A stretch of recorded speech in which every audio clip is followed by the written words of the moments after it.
শেষের ট্রেন পর্ব 2। রাহুলের দেহ পাওয়া গিয়েছিল রেল লাইনের ধারে, কিন্তু কিছু অদ্ভুত ব্যাপার নজরে আসে তদন্তকারীদের। প্রথমত, তার শরীরে কোনো রক্ত নেই, এক ফোঁটাও না।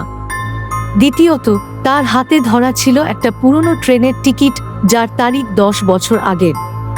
কিন্তু এখানেই শেষ নয়।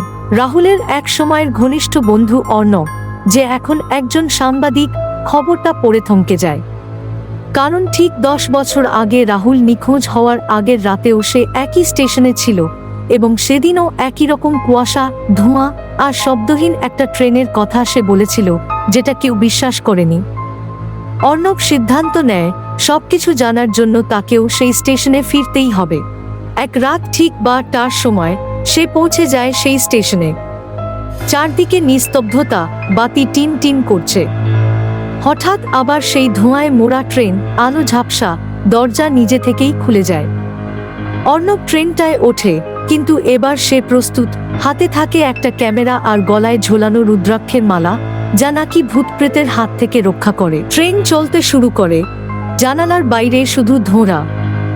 হঠাৎই অর্ণব দেখতে পায় সামনে বসে থাকা একজন যাত্রী ধীরে ধীরে মুখ ঘুরিয়ে তাকাচ্ছে তার দিকে। এবং সেই মুখ রাহুলের মুখ, কিন্তু চোখ নেই। মুখে অদ্ভুত এক হালকা হাসি। অর্ণব বিস্ময়ে পেছনে তাকায়। এক ঝটকায় ক্যামেরা বের করে ছবি তোলে। তখনই ট্রেনটা হঠাৎ থেমে যায়। সব দরজা একসাথে খুলে যায়। অর্ণব দৌড়ে নেমে পড়ে। পরে যেতে যেতে ঝাঁকুনিতে ক্যামেরাটা ছিটকে পড়ে।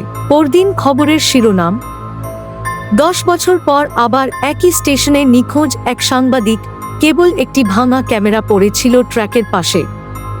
শেষ ছবি, একটি মুখহীন ট্রেন যাত্রী, যার মুখ ধীরে ধীরে গলে যাচ্ছে। রাহুলের মতো অর্ণবও কি হারিয়ে গেল শেষ ট্রেনের ধোঁয়ায়, নাকি তার তোলা ছবি খুলে দেবে এক পুরনো, চাপা পড়ে যাওয়া সত্যের দরজা? শেষ ট্রেন পরবর্তী পর্বে রহস্য আরও ঘনীভূত হবে। দেখতে ভুলো না শেষ ট্রেন পর্ব 3, শুধু কথার বাক্স ইউটিউব চ্যানেলে।